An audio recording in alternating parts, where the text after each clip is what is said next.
Esta conferencia comenzará a grabarse. Bien, pues vamos a dar comienzo a una nueva sesión de comentarios al libro de Durantia. Esta vez estamos en la parte cuarta, la vida y las enseñanzas de Jesús, y vamos a continuar con el documento 133, el regreso de Roma. En este documento hemos visto una introducción que tiene el documento propiamente dicho y luego los dos primeros epígrafes. El uno, la misericordia y la justicia, y el dos, el embarque en Tarento.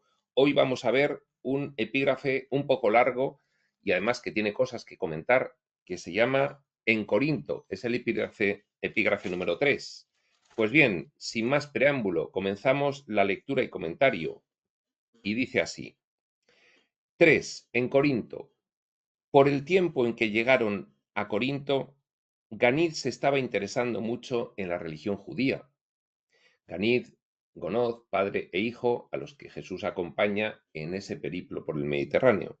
No fue extraño, pues, que al pasar ellos cierto día frente a la sinagoga y ver a la gente que entraba, Ganid le pidiera a Jesús que le acompañara y que asistieran a las ceremonias.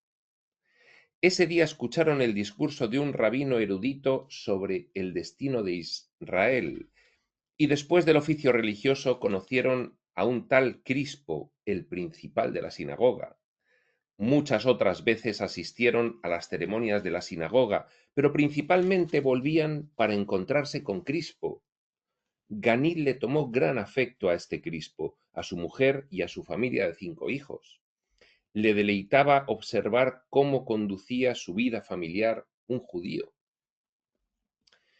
Mientras Ganid estudiaba la vida de familia, Jesús le enseñaba a Crispo, al principal de la sinagoga, las mejores sendas de la vida religiosa. Jesús tuvo más de 20 sesiones con este judío progresista en el sentido de que tenía la mente abierta y quería evolucionar la religión judía, no quedarse cristalizado en la más rígida tradición.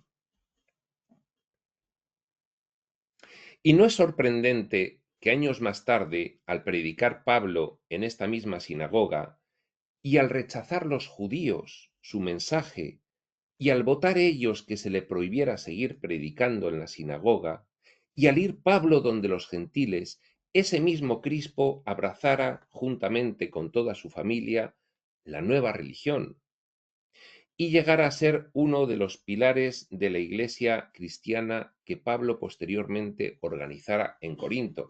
Bueno, la figura de Pablo es importante, la figura de Pablo es importante en Corinto y por eso vamos a leer un poco, muy resumidamente, se lo hemos pedido a la IA, sobre Pablo o Saulo llamado originalmente Saulo de Tarso, Pablo de Tarso, y nos dice lo siguiente. Pablo de Tarso es una de las figuras más importantes y fundamentales en la historia del cristianismo, no solo como uno de sus primeros líderes, sino también como su teólogo más influyente. A continuación se detalla su importancia. Y esto de que es su teólogo más influyente, nosotros que hablamos de la religión desde el punto de vista de la espiritualidad, vamos a explicar según Set. Set es un revelador que se comenta en Espacio Sutil, moderno, posterior al libro Durantia, que da su información entre 1963 y 1984 a Jane Roberts. Pues bien, Seth nos va a hablar de la figura de Pablo de Tarso, bastante. Pero primero vamos a ver la historia oficial de Pablo y luego vamos a ver lo que nos dice Seth. A continuación se detalla la importancia de Pablo de Tarso, en este resumen que nos hace la IA.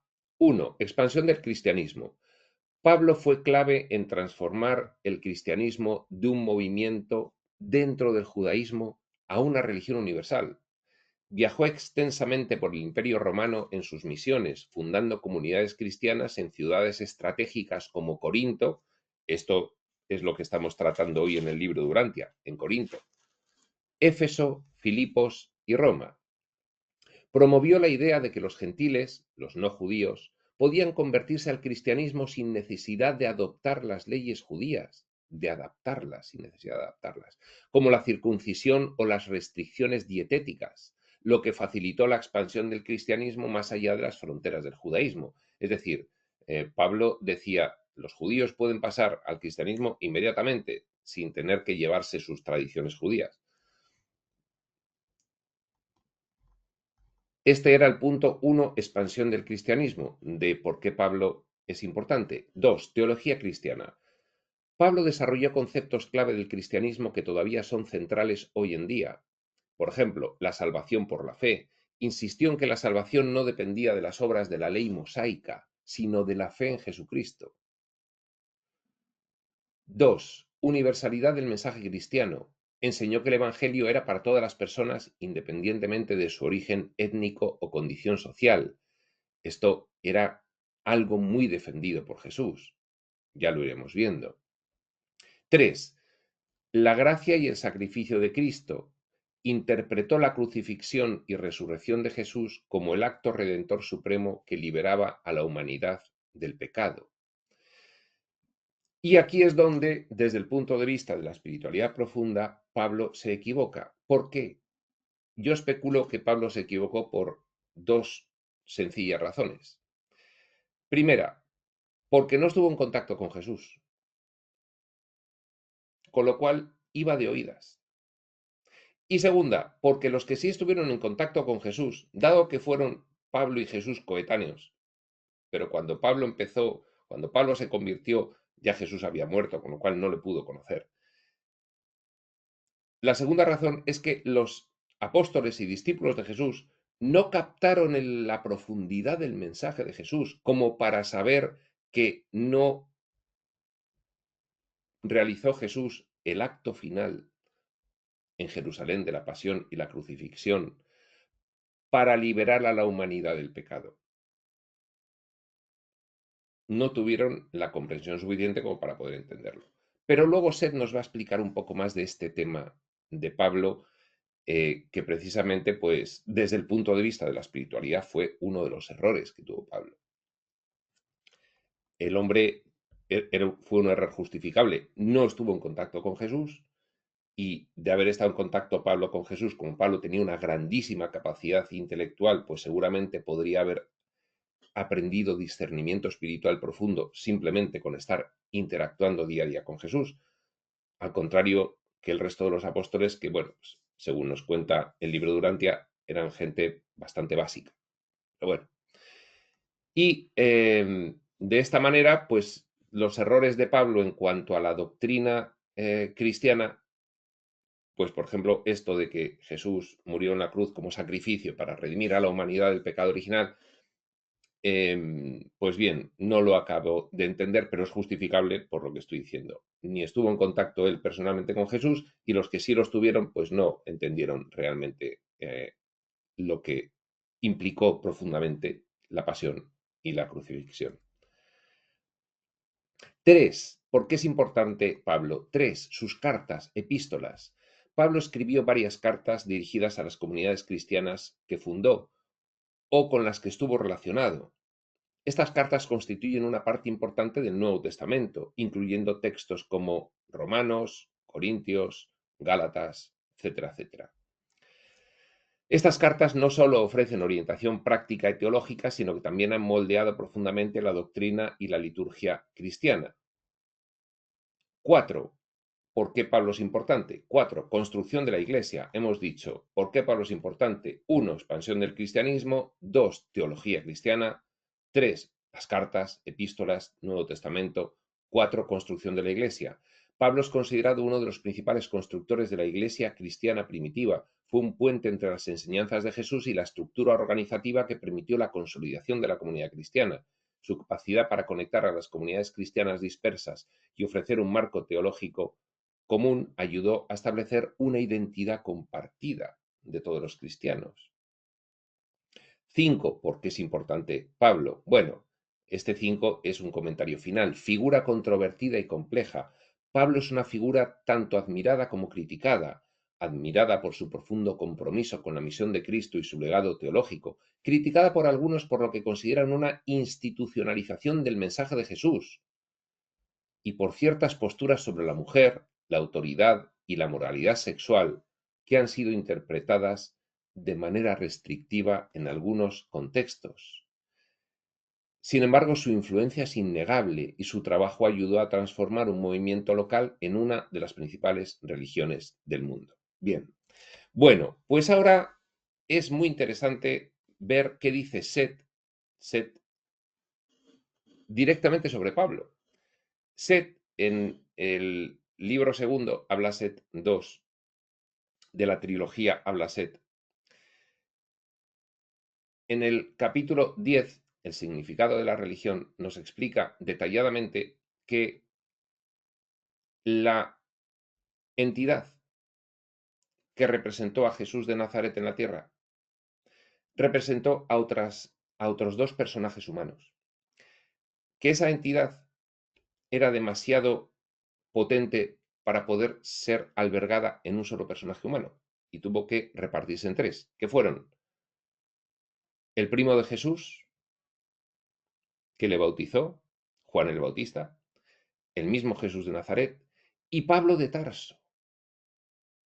Pues bien, nos cuenta Set que la personalidad humana que fue Pablo de Tarso, eso no se pierde ya nunca. Cuando se genera una personalidad humana, ya va hasta el final, individualmente, solo que siendo cada vez más consciente de su unidad a través del el árbol de conciencia de los diversos nodos. Y entonces, Pablo, Juan el Bautista y Jesús avanzan independientemente como personajes humanos. Personajes humanos. Independientemente de las entidades que les dan posibilidad de tener una experiencia como personaje humano para ellas, independientemente de eso. Esto es complejo, pero esto lo tratamos bastante detalladamente en el resto de las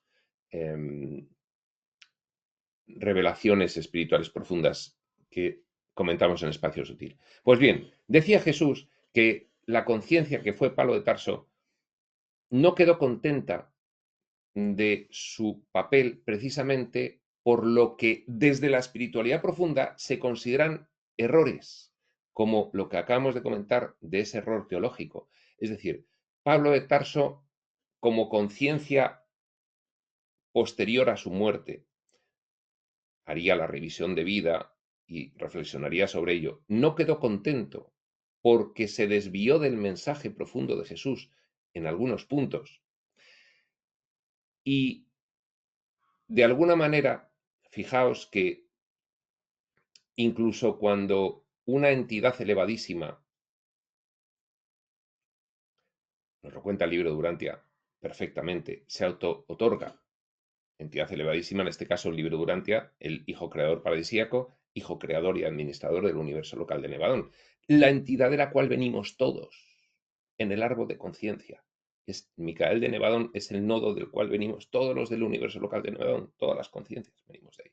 Pues bien, se auto-otorga en Urantia y Urantia es un planeta tan extremo y tan complejo que, pues Juan el Bautista cumple su misión, más o menos afortunadamente, Jesús cumple su misión fantásticamente bien, sin embargo Pablo no cumple su misión fantásticamente bien, cumple muchísimo de su misión, pero hay algunas cosas que le quedan a esa conciencia que fue Pablo de Tarso como pendientes, como esto no lo he acabado de solucionar. Y nos dice Set que debido a eso, la personalidad que venga, como dijo Jesús, volveré, pues bien, la que venga, que además da Set ahí unas predicciones impresionantes, habla de que será en esta centuria, en la que estamos, ¿eh? Y que cuando venga hará una serie de cosas y todo estará terminado en 2075, con lo cual va a venir antes, ¿no? Pues bien, será precisamente esa faceta de Micael de Nevadón que fue Pablo de Tarso, la que vendrá. Y será otra personalidad diferente de Pablo de Tarso, pero será esa a enmendar lo que le faltó por hacer a Pablo de Tarso, porque daos cuenta de la relevancia de los errores de Pablo de Tarso. Todo el resto de la iglesia cristiana se basó en su interpretación del mensaje de Jesús. Bien, pues esto es lo que yo quería comentar sobre Pablo, porque Pablo estuvo en Corinto, hizo muchas cosas y me parecía interesante pues que tuviésemos una referencia un poco más concreta. Y retomamos la lectura del documento, que dice así. Vamos a repetir este párrafo. Mientras Ganida estudiaba la vida de familia, Jesús le enseñaba a Crispo las mejores sendas de la vida religiosa. Jesús tuvo más de 20 sesiones con este judío progresista, y no es sorprendente que años más tarde, al predicar Pablo en esta misma sinagoga, y al rechazar los judíos su mensaje, y al votar ellos que se le prohibiera seguir predicando en la sinagoga, y al ir Pablo donde los gentiles, ese mismo Crispo abrazara, juntamente con toda su familia, la nueva religión y llegara a ser uno de los pilares de la iglesia cristiana que Pablo posteriormente organizara en Corinto. Crispo fue uno de los convertidos gracias a 20 conversaciones con Jesús. Estar conversando con Jesús no dejaba igual a nadie que tuviese un mínimo de capacidad de receptividad, un mínimo de consciencia. Durante los 18 meses que Pablo pasó predicando en Corinto, uniéndosele más tarde Silas y Timoteo, conocía él a muchos otros que habían sido enseñados por el tutor judío del hijo de un mercader indio, porque Ganiz, el hijo de Gonoz, el mercader indio, se había ido al viaje por el Mediterráneo y Gonoz le impresionó cuando conoció a Jesús cómo era y le pidió a Jesús que les acompañase para ser tutor de Ganiz. Y entonces, después, dejó tal rastro Jesús en ese viaje que como era antes de conocérsele como Jesús, el carpintero de Nazaret, pues se le conocía como el tutor de Ganiz, pero dejó tal rastro que a Pablo incluso le llegó que había una pareja de viajeros, un padre y un hijo, que llevaban un tutor y que el tutor era impresionante. Y entonces a Pablo le llegaba las enseñanzas que dejó el tutor en cada sitio que fue.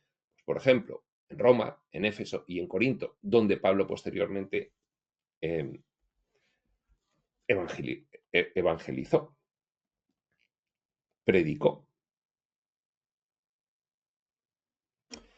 Y vamos a repetir esto.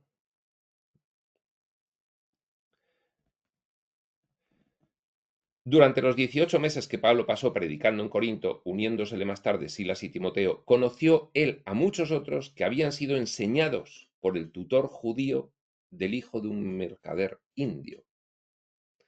En otros sitios se le conocía como el escriba de Damasco, por Jesús, antes de su vida pública. En Corinto conocieron a gente de todas las razas que provenían de 3 continentes. Después de Alejandría y Roma, era esta la ciudad más cosmopolita del imperio mediterráneo.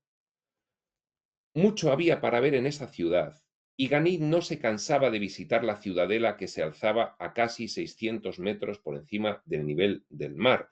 Hoy en día esa ciudadela pues está a unos pocos kilómetros de lo que es la Corinto actual, pero era la Corinto antigua y es pues cuando vas allí a Grecia y en fin, te empiezas a... Yo no he estado, pero lo he leído en folletos turísticos que pues una de las excursiones lógicamente es a Corinto y a ver la ciudadela esta de la que dice el libro Durantia que le gustaba a Ganid.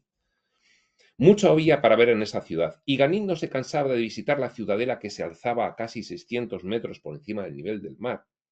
También pasaba gran parte de su tiempo libre alrededor de la sinagoga y en la casa de Crispo. Al principio se escandalizó, pero posteriormente le encantó la condición de la mujer en el hogar judío. Esta fue una revelación para este joven indio. Y es cierto que cuando empiezas a conocer un poco las costumbres judías, pues empiezas a darte cuenta de que, bueno, pues tienen su cosilla, tienen su cosilla. Y es lo que le pasó a Ganid, que vio las costumbres judías y dijo, esto tiene su cierto sentido, su cosilla. Bien, Jesús y Ganid eran a menudo huéspedes de otro hogar judío, el de Justo, un mercader devoto que habitaba al lado de la sinagoga. Tiempo más tarde, en muchas ocasiones, hubo de escuchar el apóstol Pablo cuando se hospedaba en esta misma casa, la de Justo, la crónica de estas visitas del muchacho indio y de su tutor judío, Pablo sin saber que el tutor judío era Jesús. Y tanto Pablo como Justo se preguntaban qué habría sido de ese maestro hebreo tan sabio y brillante. Si hubiese pensado Pablo que su Jesús, su Jesucristo, era este tutor del muchacho indio, pues seguramente hubiese charlado más con todos aquellos con los que hablaba Jesús. Cuando estaban en Roma, había observado Ganiz que Jesús se negaba a acompañarles a los baños públicos. Posteriormente, varias veces trató el joven de inducir a Jesús a que se expresara más ampliamente respecto a las relaciones de los sexos. Aunque contestaba él las preguntas del joven, no parecía nunca estar dispuesto a discutir exhaustivamente estos asuntos. Cierta tarde, al pasear ellos en Corinto, allí donde la muralla de la ciudadela desciende hacia el mar, fueron abordados por dos mujeres de la vida. Ganid, empapado como estaba de la idea, por otra parte correcta, de que Jesús era hombre de altos ideales, que aborrecía todo lo que pudiera oler a impureza y saber a mal, se dirigió severamente a estas mujeres empujándolas con rudeza a que se alejaran. Bueno, a ver, aclaración, aclaración. Ganid se hizo la idea de que Jesús aborrecía todo lo que pudiera oler a impureza y saber a mal. No es que Jesús aborreciese todo lo que pudiera oler a impureza y saber a mal, sino que Ganí se imaginó eso, ¿de acuerdo? Esto que quede muy claro, se va a entender a continuación. Que Jesús, ya lo veremos en el libro Durantia más adelante, que Jesús decidió no tener, ya lo hemos visto en la historia de Jesús en Nazaret, que tuvo una propuesta de matrimonio de una chica estupenda, y pues no, porque él no estaba aquí para eso, no estaba aquí para eso. ¿Mm? Lo de Magdalena fue una cuestión diferente, pero él no estaba aquí para casarse y quedarse en Nazaret y tener hijos, él estaba aquí para traer el gran mensaje del amor a un escenario que lo necesitaba más que el agua de mayo. Y por lo tanto, no es que aborreciese nada de las parejas y del sexo y de todo eso, es que no era lo que le importase porque su misión en la tierra era otra. Ganid, el hombre, el chico, lo interpretó de otra manera y debido a esa errónea interpretación de que Jesús aborrecía todo eso, pues se comportó de una forma bastante mejorable. Y lo vamos a ver. Y dice,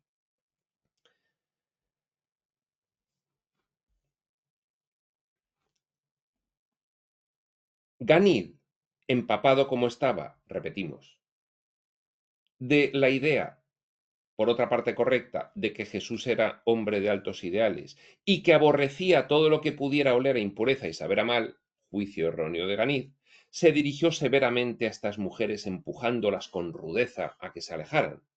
Esto también lo hicieron varios apóstoles. ¿Por qué? Porque lo de Jesús era diferente. Hasta ese momento eso era el comportamiento normal de las clases sociales. Las de arriba empujaban a las de abajo inconmiserablemente.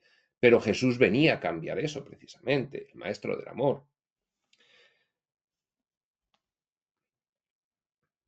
Al ver esto Jesús le dijo a Ganid, y atención, tomemos nota, tus intenciones son buenas, pero no debes tú tener la presunción de hablarles de este modo a las hijas de Dios, aunque sean ellas sus hijas descarriadas.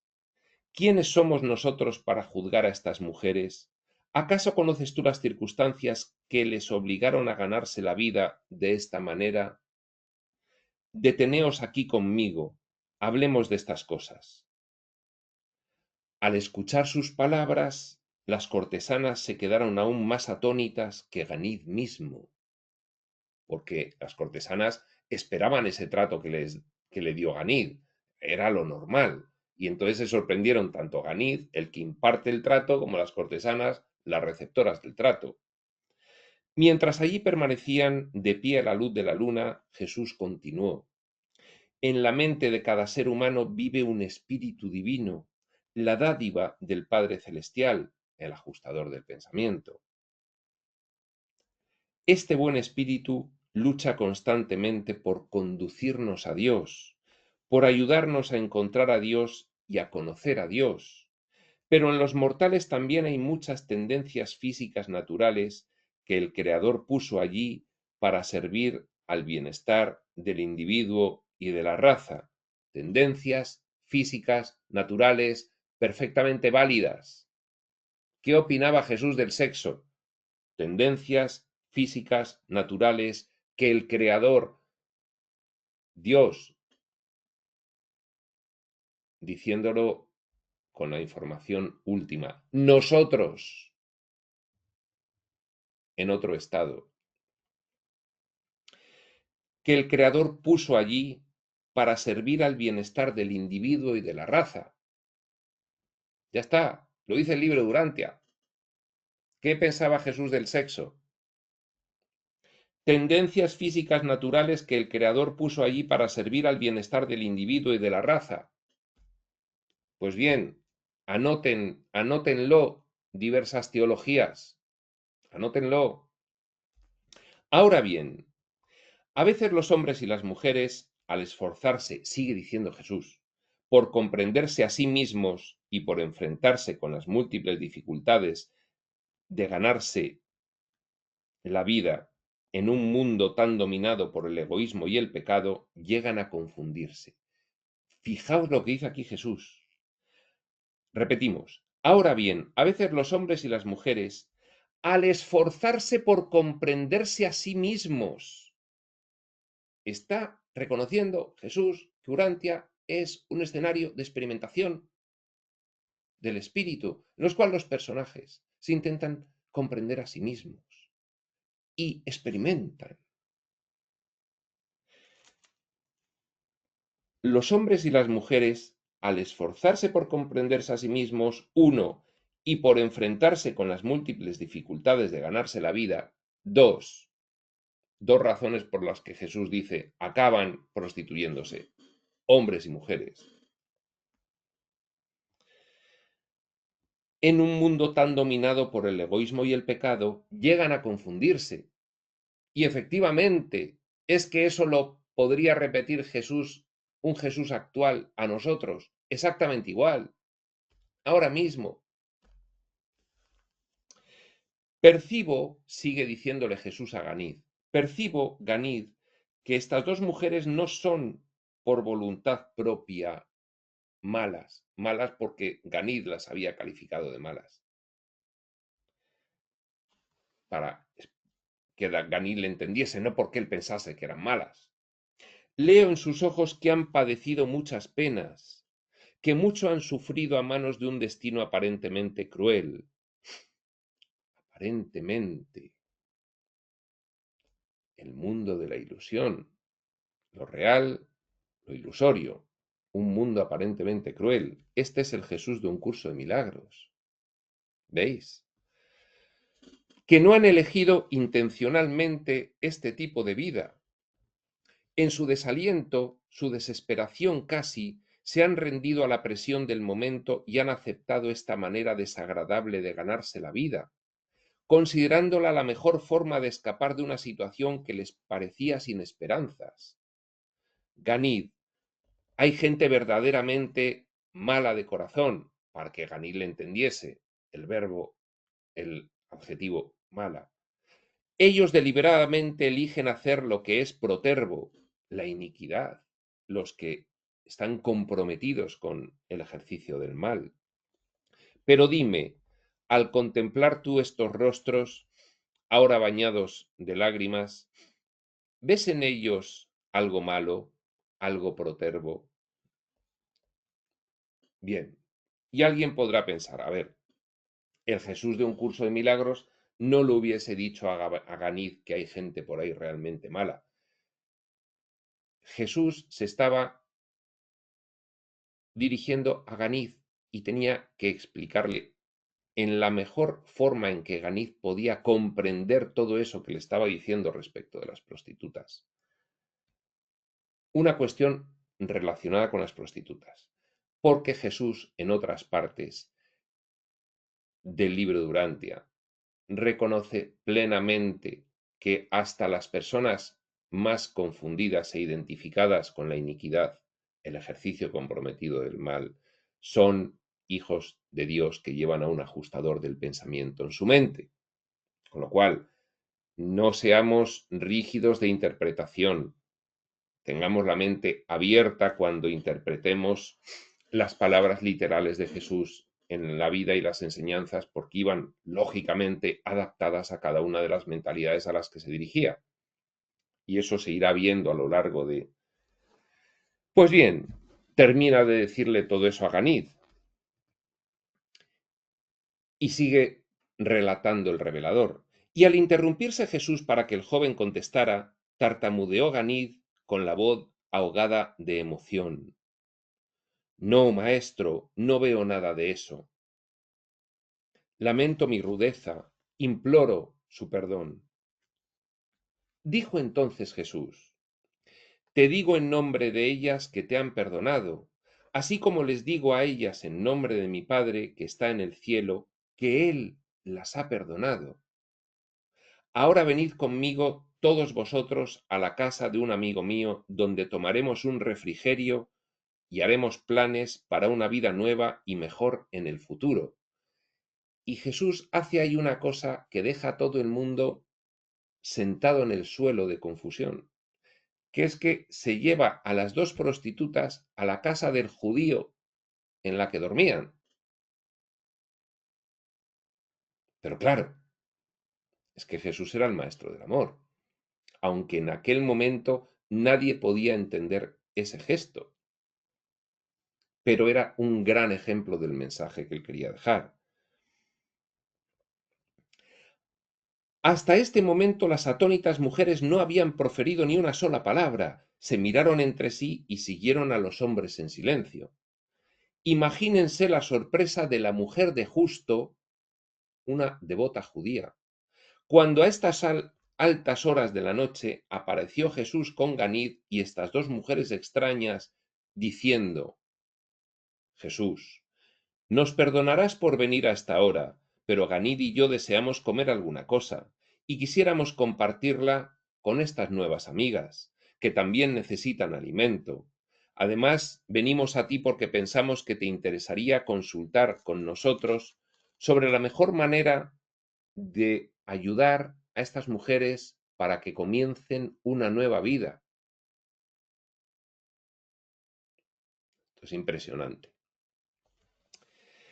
Ellas podrán contar su historia, pero yo supongo que han sufrido muchas penas, y su presencia misma en tu casa atestigua su profundo y sincero anhelo de conocer a gente buena, y cuán voluntariosamente desean la oportunidad de mostrarle a todo el mundo, hasta a los ángeles del cielo, cuán nobles y valientes pueden llegar a ser. Esto es impresionante, es decir, este comportamiento de Jesús es impresionante, es sorprendente, es potente, es profundo, es un golpe en el pecho a cualquiera. Es increíble. Cuando Marta, la esposa de Justo, hubo servido la comida en la mesa, Jesús, despidiéndose inesperadamente, dijo, como se hace tarde y el padre del joven está aguardándonos, rogamos nos disculpéis mientras aquí juntas os dejamos. Y deja a las dos prostitutas con Marta, la mujer de Justo. Las tres mujeres, las amadas hijas del Altísimo. Yo oraré por vuestra orientación espiritual mientras hacéis planes para una vida nueva y mejor en la tierra y una vida eterna en el gran más allá. Y deja a las dos prostitutas con la devota judía. Sigue diciendo el revelador. De este modo se despidieron Jesús y Ganid de las mujeres, Hasta este momento las dos cortesanas no habían dicho nada. Mudo quedó también Ganid. Y también quedó Marta muda un instante. Lógico, quedamos mudos nosotros, 2000 años más tarde. Porque 2000 años más tarde haríamos algo así. Pues esto es lo que hay que empezar a valorar del contenido del mensaje de Jesús, de sus enseñanzas en su vida. Estas cosas son elocuentes de qué quería transmitirnos Jesús. Elocuentes.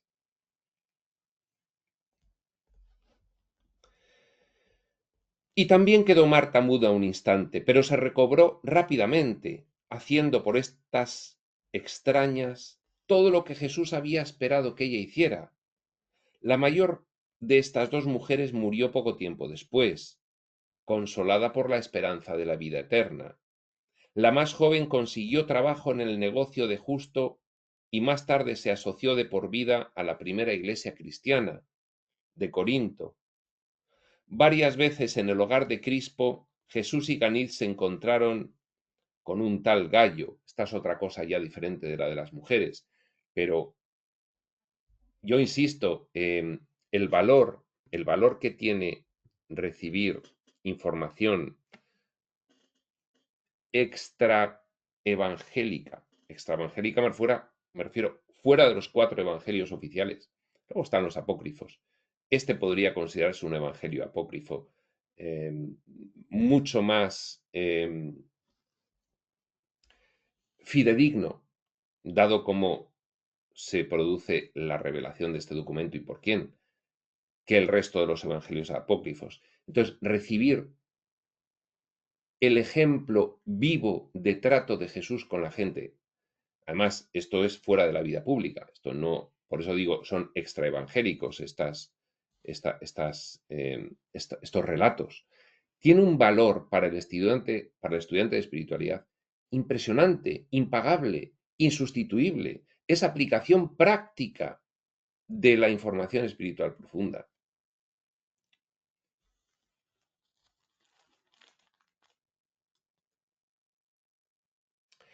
Y ahora cambia de tema y sigue narrando otra cosa.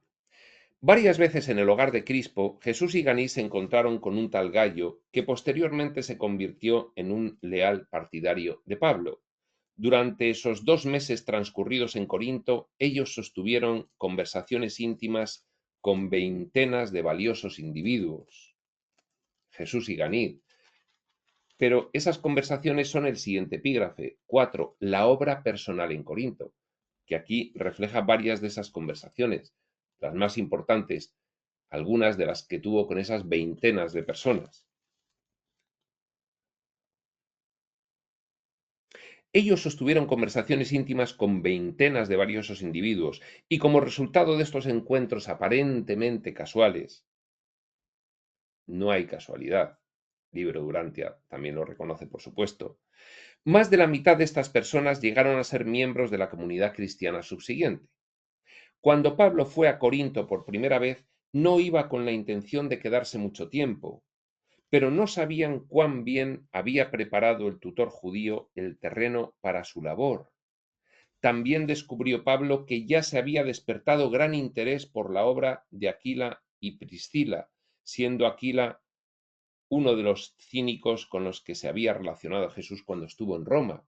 Es que, claro, Jesús eh,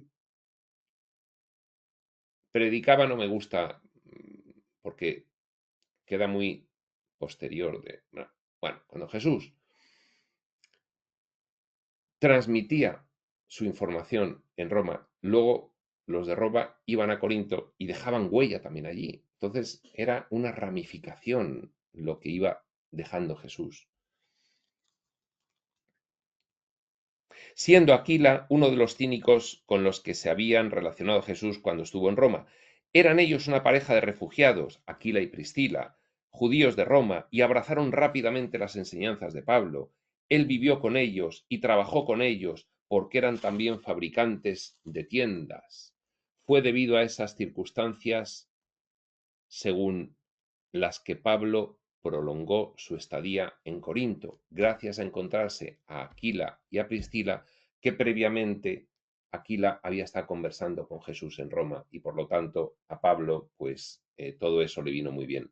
En fin, este es el epígrafe 3 en Corinto y aquí acaba, dejamos para nuestra siguiente sesión el 4, la obra personal en Corinto, en el que veremos muchas de estas conversaciones de Jesús con personas que se encontraba allí y la profundidad del ejemplo de